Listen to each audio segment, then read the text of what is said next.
All right, so we're going to be talking about the Gilded Age today. This is our new unit that we're moving into, all about wealth, politics, and corruption.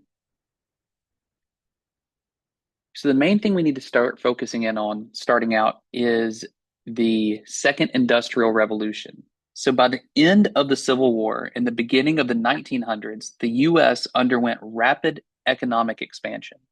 So our economy was expanding at a very rapid pace. Some of the causes of this is that the US enjoyed countless natural resources like timber, oil, gas, coal. There was a growing supply of labor. Now that slavery had ended, there was a new giant group of labor entering into the United States workforce, as well as immigration from Asia and Europe, and the availability of capital, also known as money, for that investment into the economy. We also need to talk about the shift from agrarian to industry. So when I say agrarian, always think of farming. And when I think of industry, always think of factories. So there was a major shift from Lincoln's America, which was centered on small farms, to a new industrialized America that would be driven by factory production, mining, and railroad construction. So by 1880, nearly two-thirds of workers would work in factories rather than farms. And during this time, nearly 11 million Americans moved from farms to cities, and over 25 million new immigrants arrived from overseas. This was yet another example of how immigrants literally built America, or to quote Hamilton, immigrants. They get the job done. Let's talk about competition and consolidation. So this growth was dramatic, but also very volatile. So competition and consolidation, you have many different groups competing, but it was all consolidated to a small group of wealthy elites, as you can see in this picture right here on the right. So trusts led to monopolies. So big businesses tried to work together to take over their area of the economy. So think about today the different oil companies like Shell and BP and Texaco. They all would work together, and Exxon. They would all try to work together to cut out any other competition. So they created this thing called trusts, where several corporations would be led by a director. So think about like BP running everything for all the other oil companies. This ensured that all of the growth and profits would benefit a few rich leaders of these industries. And this led to corporations buying up their competition to get a monopoly over certain areas of industry.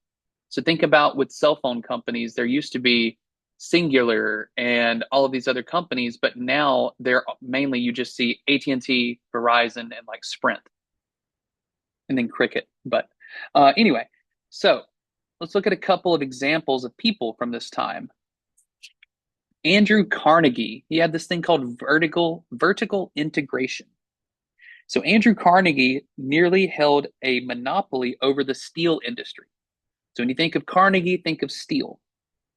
He wanted to establish a vertical integration that controlled everything in the steel industry. So from the raw materials that it takes to create steel, to transporting those materials, to manufacturing and creating the steel, and then to distributing it to other companies. He wanted to control all of that. So he controlled, think of it from the bottom up. He controlled every single aspect of that so that he could make the most profit. There was a hypocrisy, though, of Carnegie. He stated that he believed since he was so rich, it was his moral obligation to help those that are less fortunate. So he would donate millions of dollars to build libraries and other art-centered organizations around the country and around the world, really. But at the same time, he overworked and exploited his workers. His factories worked nonstop year-round, 24 hours a day, and would force workers to work in unsafe working conditions. So this would be a recurring theme that you're going to notice throughout this time period going forward between these rich robber barons who would preach against the worship of money, but at the same time, they would be exploiting their workers. So there's a big hypocrisy. All right, let's look at J.D. Rockefeller and Standard Oil, and he had something called horizontal integration. So he wanted to control nearly all of the US oil market. So he dominated the oil industry. He believed in horizontal integration, where he could buy out all the other oil companies to where people had no choice but to buy from him. So, whereas Carnegie wanted to have vertical integration, where he controlled the means of production up and down, Rockefeller just wanted to buy out all of his competition so that he could set the prices.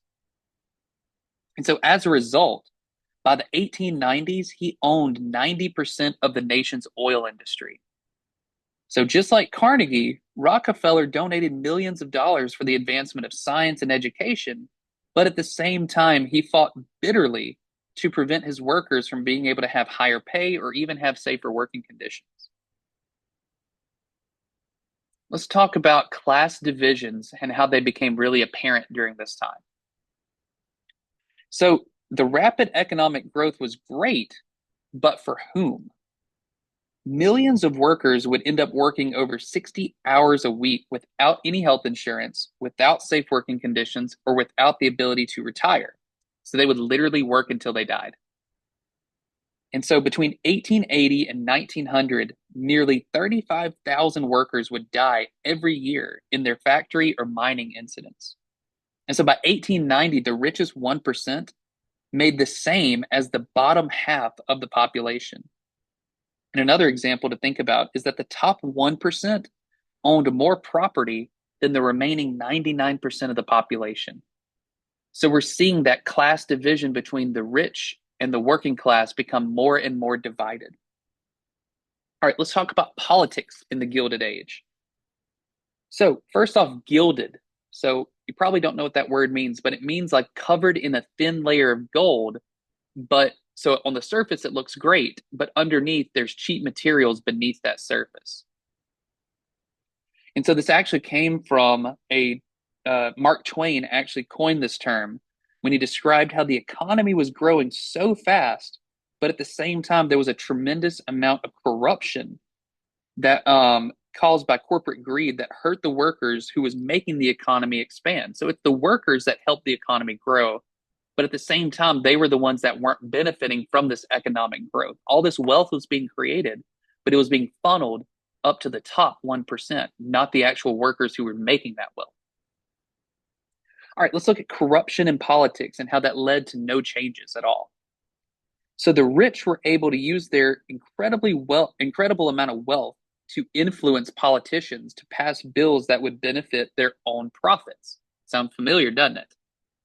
So, but at the same time, national elections were very close with Republicans and Democrats going back and forth, being in the White House and in control of Congress. Yet again, sounds pretty familiar, doesn't it? So due to this split in control of the government, it led to something known as gridlock, where nothing of substance was actually being passed to benefit the working class, while the rich were continually expanding their wealth and power. Yet again, sounds pretty familiar, doesn't it? Almost like history repeats itself. Who would have thought that? So anyway, let's talk about the last section we are going to talk about is labor. So labor during the Gilded Age. There was this huge impact of something known as the Great Railroad Strike of 1877. So in 1877, railroad workers protested being forced to take a pay cut. Rightfully so. They ended up shutting down railroads, which at that time was the main way that things were transported all across the country. And so as a result of them shutting down the railroads, troops were being sent in to, air quote, keep the peace, but they ended up shooting and killing 20 protesters. Sound familiar? Military being sent into cities. So this was the first instance where the federal government was sent in, where troops are sent in by the federal government, not to protect the people, but to protect property and wealth. This was the first time in U.S. history. But there was a huge labor union that started to rise up during this time. They were known as the Knights of Labor. So they were workers that have started to respond to this oppression by creating these unions to protect their rights and demand for rights. The Knights of Labor was actually the first union to create an integrated membership. So there was white workers and black workers and workers of all races, but also women were finally being able to be included in these workers' unions. And so they all protested together for safer working conditions and higher pay. And so the Knights of Labor ended up getting nearly 1 million members at their height. And so by the 1890s, by the 1890s, it became clear that the oppression of the working class was no longer acceptable. The status quo was no longer acceptable. And this set the fuse for what would open the doors for major transformational change at the beginning of the 1900s. So we're going to stop here for this unit and make sure you get these lecture notes down, take your time, go back, make sure to pay attention to the political cartoons that I had on the side, and we will pick up here next time.